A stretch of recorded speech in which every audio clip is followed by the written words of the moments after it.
kami ingin mengetahui tentang profil desa dari Desa Pemuruyan itu sendiri, Bapak. Mungkin bisa dari geografi atau demografi atau ekonomi dari Desa Pemuruyan itu sendiri. Secara geografi berarti Desa Pemuruyan itu termasuk di wilayah Kecamatan Cibadak. Terletak berarti di sebelah timur ya, sebelah barat kota Cibadak ya. Dengan luasan kurang lebih 570 sekian hektar lah kalau salah ya. Dengan jumlah penduduknya sekitar 7.140-an ya. Itu terdiri dari laki-laki dan perempuan ya. Ya itu tadi demografi berarti ya, demografi yang pendudukannya kurang lebih 7.140 laki-laki dan perempuan dari usia 0 ya sampai orang tua ya. Terus ekonomi, secara ekonominya sebagian besar ke sebelah atas ya. Dan ada beberapa RW itu bertani dan sebagian ada yang petaninya langsung. Nah, terus sebagian lagi karyawan. Nah, sebagian lagi karyawan pabrik lah, karyawan pabrik. Kalau yang bergerak di bidang usaha ada UMKM tapi belum banyak, ya, belum banyak ya UMKM-nya. Masih kebanyakan buruh ada lepas. Ya, belum ada lepas. Kalau karyawan pabriknya sih sebetulnya ada sedikit ya didominasinya sama wanita. Wanita yang masih produktif ya, tidak ada usia muda gitu. Artinya mayoritas profesi penduduk sebagai Buruh tani sih, buruh tani. Mayoritas buruh tani. Mungkin dari struktur organisasi desanya kayak gimana Pak? Mungkin Bapak kan sebagai kades. Ya, Di bawahnya ada. jadi struktur organisasi kepala desa ya sebagai pemegang pemerintahan. Terus ada sekretaris desa, sekretariatan ya, sekretariatan di dalamnya ada sekretaris dan juga ada kasih. Nah, ada kasih ya, di situ ada kasih, ada juga keuangan, bendahara ya. Kalau kasihnya, proseksinya ada kasih pemerintahan, kaul sosial, terus juga ada kaul umum ya. Ada kaul umum dan dibantu juga sama kepala dusun. Nah, ada 4 kepala dusun. Jadi di Desa Pemuruyan itu mempunyai 4 kedusunan. Nah, 4 kedusunan masing-masing dipimpin oleh kepala dusun. Nah, itu termasuk staf juga di desa seluruh dusun. Jadi kepala desa dibantu dengan kepala dusun sebagai kewilayahan, di kewilayahan. Jadi kadus ini maksudnya eksternal apa internal? Internal di desa. Internal di desa. lalu mungkin untuk terkait itu, Pak, dalam desa kan pasti akan ada satu peristiwa pengambilan keputusan nih. Nah, di dalam pengambilan keputusan penting ini siapa saja yang kira-kira terlibat, misal dalam perencanaan pembangunan atau pengelolaan keuangan anggaran atau kebijakan lain, pihak-pihak yang terlibat mungkin. Nah, itu pihak Pemdes atau pemerintah desa, di mana suatu pemerintahnya dan kepala desa yang bertanggung jawab dan sebagai pengambil keputusan dan dibantu oleh PPD. Nah, Badan Permusyawaratan Desa yang harus mengetahui terkait dengan anggaran ya, anggaran ada di desa dan juga pengambil kebijakan-kebijakan untuk keputusan-keputusan seperti dalam pengelola pembangunan desa ya. Nah, itu harus diketahui oleh BPD. Jadi selanjutnya dari keputusan itu biasanya keputusannya berbentuk tertulis atau tidak? Atau bisa mungkin ada peraturan kepala desa, Perkades, ya. ada juga Perdes peraturan desa. Ya. Berarti semua yang menjadi keputusan itu harus tertulis tersurat. Ya betul. Semuanya jadi tertulis. Peraturan desa maksudnya. Oh. Ada peraturan desa. Mungkin begini Pak, terkait transparansi ya. Ya. Karena kan di dalam hukum administrasi negara itu sendiri dikenal asas transparansi. Nah, bagaimana sih transparansi yang terutama terkait anggaran ini diimplementasikan di dalam operasional pemerintahan desa? Jadi bentuk transparansinya kita di desa itu menggunakan anggaran itu tidak serta-merta ya. Pertama ada perencanaan. Nah, perencanaan itu awal ya. Awal perencanaan itu dimulai juga dari ada musdus, musyawarah dusun, untuk mengusulkan apa aja kebutuhan terkait pembangunan di wilayah. Nah, dari dusun ke desa, di desa ada musrenbang juga, namanya musrenbang desa ya, tingkat desa. Di situ dimasukkan lagi perencanaan dari tiap dusun, di mana di tiap dusun kan anggota RT RW ya. Di situ, lalu setelah itu bikin musdes, ada musyawarah desa. Nah, musyawarah desa bersama BPD. Di situ kepala desa, BPD, tokoh masyarakat. Nah, itu merumuskan dalam situ mana yang nanti jadi prioritas untuk dibangun. Nah, setelah itu transparansi ke masyarakatnya. Nanti setelah apa yang menjadi prioritas di masyarakat, kita kan ada RW ya, ada LPM, lembaga pemberdayaan masyarakatnya. Itu diundang, kita umumkan lagi. Oh, di RW tersebut ini nanti dibangun. Nah, dengan pengajuan, nilai pengajuan segini. Nah, setelah itu nanti kan kalau pengajuan untuk 2025 ini biasanya di 2024 nih. Pengajuan di 2024 untuk pembangunan 2025 nih, anggaran 2025. Nah, setelah anggaran itu nanti keluar, kita kan diundang ini semua RW. Semua RW diundang, kita umumkan. Nah, yang dibangun di RW masing-masing ini dengan nilai sekian ya, budget anggarannya kan ada ini. Nah, jadi terus transparansinya juga kita selalu bikin papan informasi ya. Ada papan proyek di lokasi pekerjaan, setelah itu nanti ada prasasti. Setelah selesai pekerjaan itu dipasang prasasti. Jadi dalam prasasti itu volume pekerjaan dan nilai uang di situ, jumlah anggarannya ada. Nah, itu transparansinya.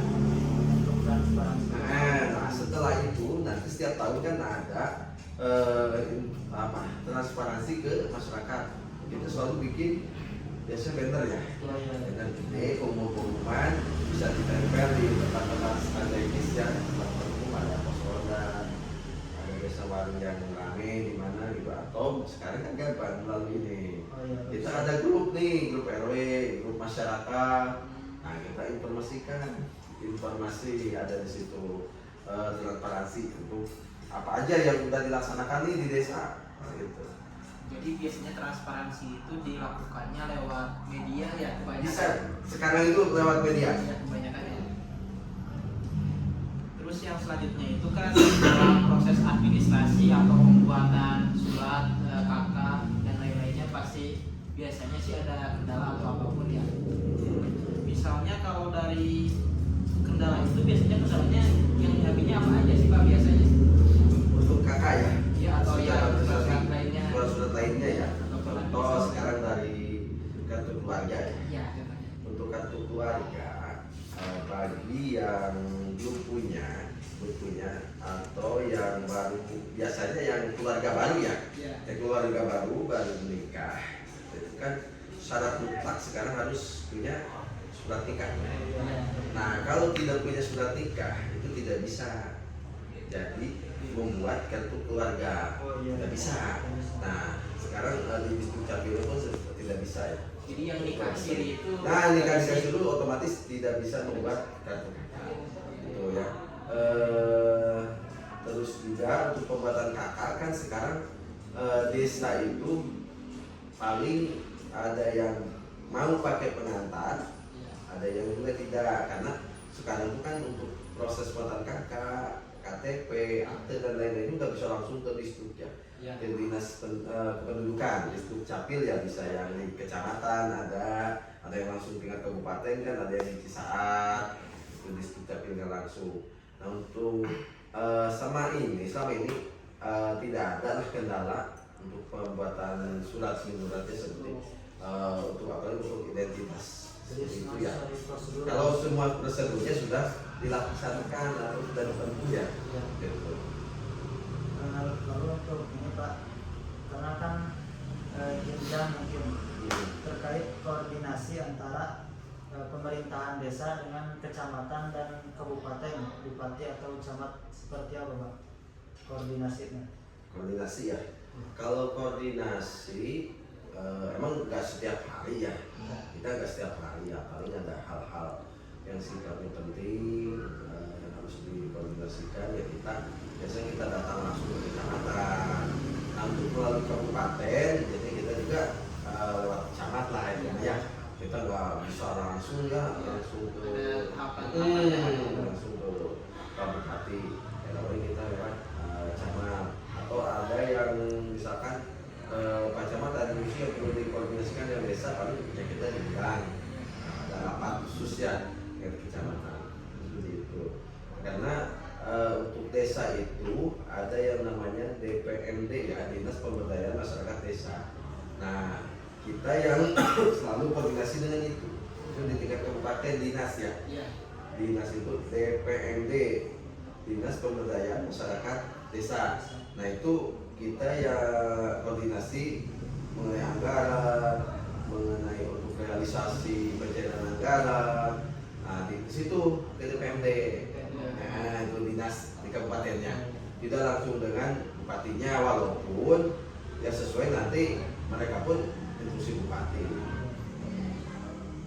Terus yang selanjutnya dari jenis pelayanan publik Pak, misal dari program kerja dari desa, yang unggulannya itu apa sih yang di Desa Pamurian ini? Pelayanan publik ya untuk kegiatan di desa. Sementara ini sih belum ada ya, belum ada ya yang kita sifatnya khusus atau yang diunggulkan ya.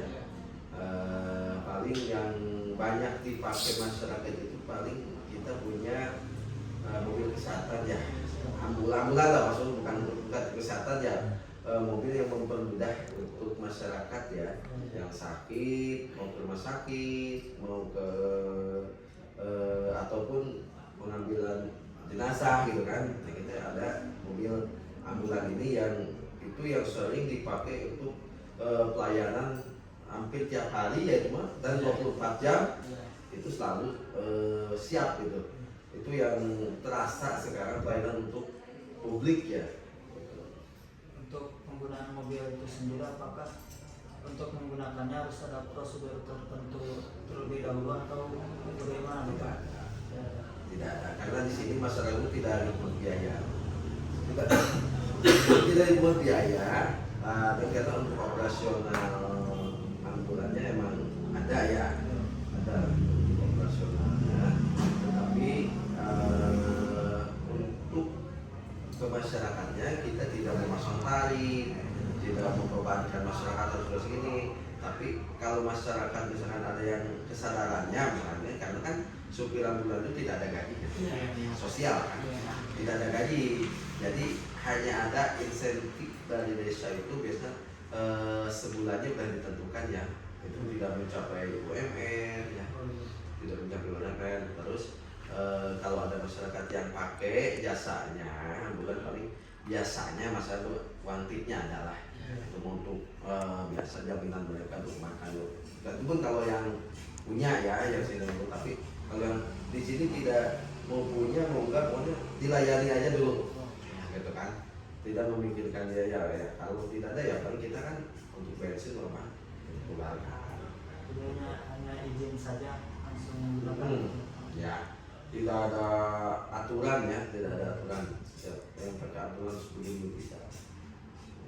Jadi selama Bapak menjabat ini ada keluhan nggak dari masyarakat Desa Pamurian ini selama Bapak menjabat? Untuk sekarang keluhannya paling justru itu di jaminan kesehatan. Dengan kesehatan. Karena sekarang pemerintah udah mulai kendor nih Ya. untuk jaminan kesehatannya ya masyarakat, terutama di BPJS yang gratis, Ya. yang KIS itu Ya. ya. Nah, untuk rumah sakit, nah sekarang lagi gimana? Agak aturannya lagi diketatkan ya, Iya. diketat ya. Tidak ada yang bisa pakai KIS, tidak ada BPJS secara mandiri kan. Yang mandiri ada yang pemerintah gitu kan. Yang pemerintah soalnya kan ada hutang kalau nggak salah ya. Nah, itulah informasinya Iya. seperti itu. Mudah-mudahan sih sekarang nih tahun-tahun ke depan nih baik Iya. Pemda, Pemprov dan pusat Iya. bisa lagi menselaraskan karena masalah sebetulnya itu yang menurut saya. Iya, paling penting kesehatan ya. Nah itu karena kalau yang tidak punya KIS, tidak punya apa kan paling kembali ke desa. Iya. Nah, Pak ini gimana? Pak ini ada Pak dari desa atau tidak? Kita kan tidak ada untuk jaminan kesehatan masyarakat tidak ada. Ya, tidak ada. Gitu. Sebelumnya Bapak sudah menjabat dari tahun berapa Pak? 2023 2000. baru 2 tahun berjalan. Nah selama masa jabatan itu ada tidak Pak seperti hambatan-hambatan tertentu mungkin, dan bagaimana Bapak membuat solusinya terhadap hambatan tadi selama masa pemerintahan? Selama ini mah dulu sih ya. Belum lah. Soalnya belum ada apa? Yang belum ada pengaduan masyarakat tentang apa tidak ada. Dan tadi itu paling keluarnya setiap yang sakit Iya. yang tidak punya BPJS, Iya. nah kan kembali ke desa. Ya. Itu gimana? Ya paling kita arahkan ya udah coba aja dulu ke rumah sakit nanti bagaimana lah. Nah gitu. Satu lagi Bapak terakhir terkait anggaran belanja desa itu bagaimana realisasinya Pak di desa Pemurian ini sendiri? Anggaran belanja desa kita kan ada 2 sumber ya. Ada namanya dana desa. DD dana desa itu berarti dari pusat ya. Ada ADD.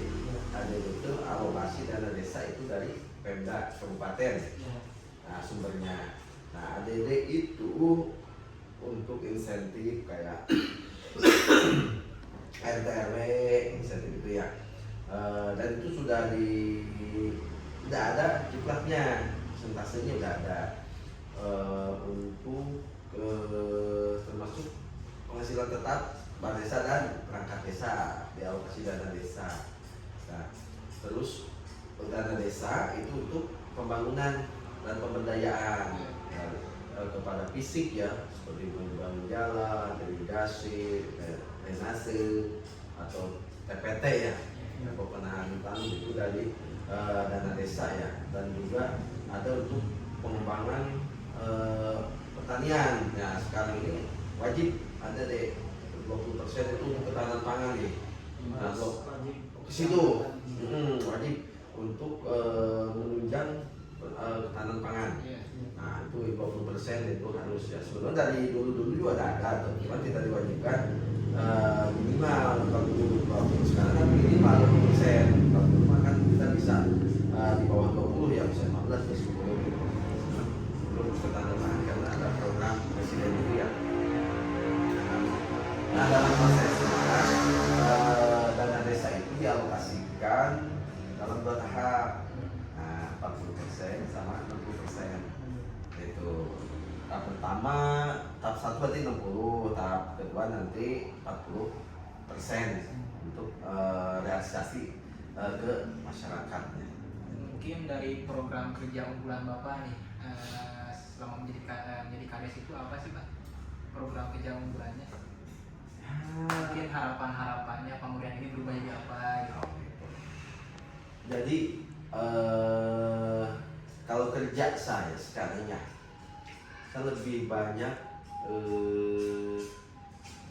dialog dekat dengan masyarakat ya, karena sebelum itu kan jarang ya Pak Desa yang turun dialog langsung dengan masyarakat, interaksi. Nah, sekarang saya punya unggulan terutama di bidang pemberdayaan ya.